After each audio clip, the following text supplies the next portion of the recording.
2009 GMC Sierra 1500 two-wheel drive. Going to do rear brake shoes, drums, and wheel cylinders. Okay, so before you jack it up, break your wheel locks, your wheel lugs loose in case you don't have an impact. Jack it up and support it properly. Remove your wheel, spray some penetrant around the drum. If it's loose, great. If it's not loose, then you have to hit it with a sledgehammer, a 3-pound sledge, 36 ouncer. Hit it. If you're gonna replace the drum, that's fine. You can hit it around here. And then hit it inside here, but try not to hit the studs, okay? The vibration of the impact of the sledge vibrates it loose enough so it breaks it loose from the axle. And then you can get it off.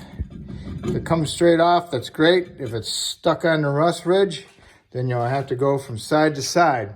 Boom, boom, boom, boom.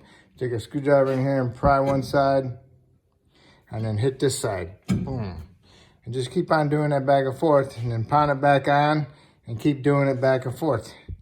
What you're doing is you're kind of like breaking the rust ridge a little bit from the drum, from the shoes. And you're going back and forth. And then finally you get it out far enough, it'll come off, okay? If you're gonna reuse the drums, which I don't recommend, but anyway, then you'll have to remove this rust ridge. It's pretty fat, pretty thick. You have to use a die grinder with a disc on it. You know, Rolex disc. So you remove that rust ridge. If you're replacing them, great, okay? Okay, tools that you need once you get the drums off. You need a nice pair of pliers that you like. Not real big, not real small. And some side cuts, okay? First off, you want to do is remove this spring. Pull it that way. Get it off the adjuster lever. Okay? And you will use your side cuts. Try not to cut it if you're going to reuse your springs. I got a new kit, hopefully. Pretty easy spring, okay? Remember, take one side off at a time, all right? Next, I'm gonna take this spring off, okay? And my lever will probably fall out. I could take my lever out right now. It just goes in there, see? All right. Okay, I got this spring off of there. Now you want to watch it. Where it goes all the way over here, inside the shoe. Just take it out. Okay, see the angle of it? All right. Next, we can do is we can take our adjuster out, and then we can do our hold downs. That's what we'll use our pliers for. You want to put the plier on there, move it around to break the rust on there, and then push it in and turn it and hold from behind the pin, okay? Okay, I take the adjuster out. Take a mental note. That little piece, that flat piece points towards the backing plate. The big part in that notch goes on the shoe. The little part goes on the adjuster lever. Same thing over here.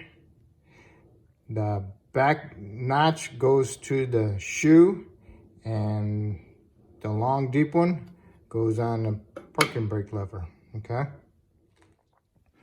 Here's the hold down pin, and there's the hold down spring. So it goes into that slot, and then you turn it, and then it gets stuck on that little ledge on that pin, okay? That's how that works. I stuck the shoe inside here to help hold it up, okay? So now you can swing the shoe down, and there's another little spring on it. And you can just take that one off. No biggie, okay? Now you can take this shoe off, which you got the hold down in the spring, which is primary, secondary, okay? Okay, let's Shoe's hanging. So now you need to take the shoe off the parking brake lever. On this side is a retainer clip that you need to bend open. See it? See the round piece and then the little thing, that's the clip, retainer. So you need to open that up and then pry it off of there. I'll use my side cuts to get inside here to cut that open a little bit. And then I get my pliers on the end of it and push that U-clip off of there. I opened it up with my side cuts and then I put my pliers on there and I pushed it. And opened it up and pushed it off a little bit. So now I just finish it off with my pliers and side cuts. When it gets to that point, I'll just use my side cuts and get inside there. One part of it inside here and one part over here. And I'll just pull it off with the side cuts. There's the retainer clip, the thing you've been trying to get off. And underneath that is a waved washer. And then you got your parking brake, your shoe, and then your lever, okay? Shoe, then lever. All right. Now we're gonna work on getting the wheel cylinder out. Get yourself a 13 millimeter and go on the line fitting and turn it. Just turn it a little bit, okay? And then when you put your fingers on the line itself, and then turn the fitting. And if you feel the line twisting with you turning the fitting, stop. That means the line is frozen inside of the fitting. Pretty big fitting, so most likely it's frozen in there. So now you need your propane torch or a acetylene torch or a MAP gas torch and heat this nut up.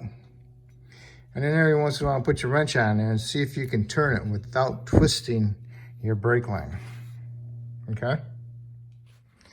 Okay, heating it up with MAP gas doesn't take too long. And you just want to keep turning back and forth, okay?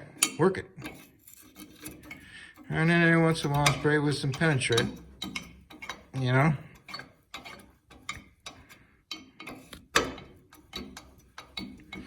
Okay, it's loose. Now, you need to go to your brake line, your flex hose, get your crimp tool. Mine happens to be a vice grip.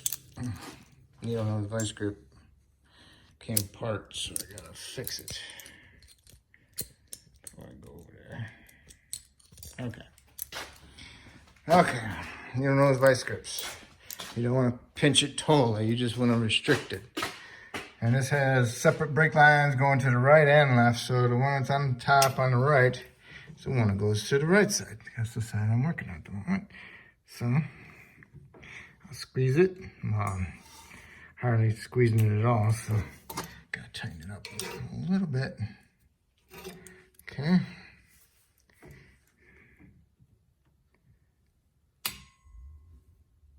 Okay, got it. Now you can take your line off your wheel cylinder, okay? Take the line off. If it's dripping, tighten your clamp up, those vice grips.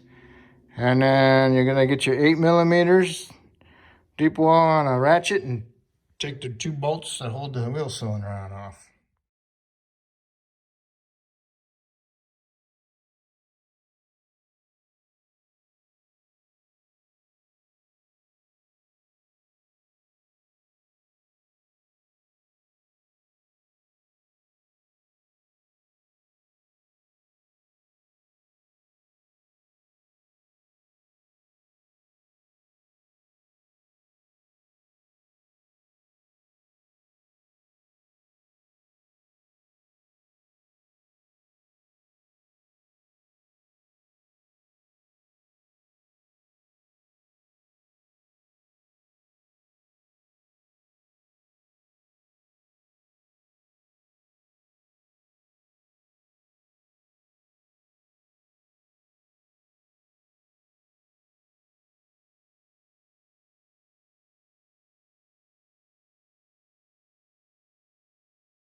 Okay, started and tightened.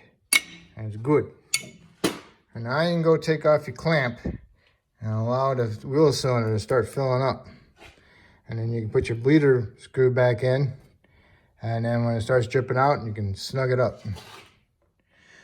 Okay, mine's bleeding pretty darn good. Okay, so I need to close it, snug it up. Okay, put some Seal Glide where your shoes rest on the backing plate. Put some anti-seize on your parking brake lever. Now you can put your secondary shoe on, then your spring, and then your clip. See, the primary's got that for the adjuster lever, okay? So you need the other shoe. This is just primary. The secondary has no hole there, has a big hole there. So you need to stick your parking brake lever through there. It's a anti-seize on it. And then work it so it's sitting all the way against it. And then you put your wave washer in there, and then you put your clip in there. Okay, now you can get your pliers on there and squeeze that together. So it looks like that, okay? Next thing you need to do is get your hold down spring and the pin and put that shoe up there. Okay, it's up in there. What I do is I hold it on there like this, put the pin through, put the shoe on there and hold like that. And then I'll put the spring up in there in that retainer, and I put my finger on it like that, and then I'll put my pliers up on there and I'll grab it, and then I'll turn it, push it in and turn it, okay? And next we gotta do is the primary shoe. Remember about that little spring on the bottom? You gotta put that on there and then loop it up, and then put the hold down spring and pin on there, just like this side. Okay, you got the bottom spring on, the shoe up, get up in there, get it lined up. Now you need to push your self-adjuster, your adjuster rod in there. Clean up the adjuster rod and put it up in there. Get the adjuster rod in there best you can. Then you need to work that spring from in behind. Remember the curve, okay? You need to put that in there from behind and then bring it on over. All right, it's in there. Now as you're pulling that, try to line up your levers in there. Okay, I got the spring over. My adjuster rod is in the slot on the shoe. Same thing over here. Remember, the long part of this went onto the parking brake lever. Okay, now all we gotta do is get our little adjuster in there and be all set. Okay, you put the lever in there. Make sure it hooks into the little pin. Make sure it goes into the slot. Okay, and then you need to put on your spring. Okay. It goes just like that, from here to there. Okay. Now, if you would have noticed earlier that this was sitting way up here. What happened was this part of the adjuster wasn't going all the way onto the shoe. So I took the adjuster apart and I put this piece onto the shoe and pushed it on there all the way because it wasn't going into the notch. And then I put the rest of the adjuster into it and I put it all back together. So this is the way it's supposed to look, okay? So now that's done. Now I can put my drum on and then I can adjust my adjuster to match my drum. I put a little bit of anti-seize on my axle, okay? I adjusted my adjuster. You click it up to go up. If you got too tight, you need to back off your little lever here. Pull that away and then you can turn the star down, okay? But this one is adjusted perfect. I got lucky. It was right on the right money. So, give you an idea what it looks like about the gap and all that. So, and make sure there's no oil inside your new drums. Clean them off with soap and water. Don't use brake clean. You can use Windex or degreaser, okay? So, that'd be it for doing rear drums. So now you get the drum on there, okay? And then you got both sides done. The other side is just exactly the same, just on the other side. So when you got both sides done and drums on, lower it back down, push your pedal to the floor a couple times, and then raise it back up. Open your bleeder and let that gravity bleed for a little bit. You know, if you want the gravity bleed a little bit better, open up your reservoir cap, and then when you're done bleeding, put your top off your fluid and put your reservoir cap back on, and then put your tires back on and torque your studs to 140 foot-pounds, and you are done. If I was any help, that was great. If you could subscribe, if you already have subscribed, awesome. Okay, well, I thank you very much, and good luck.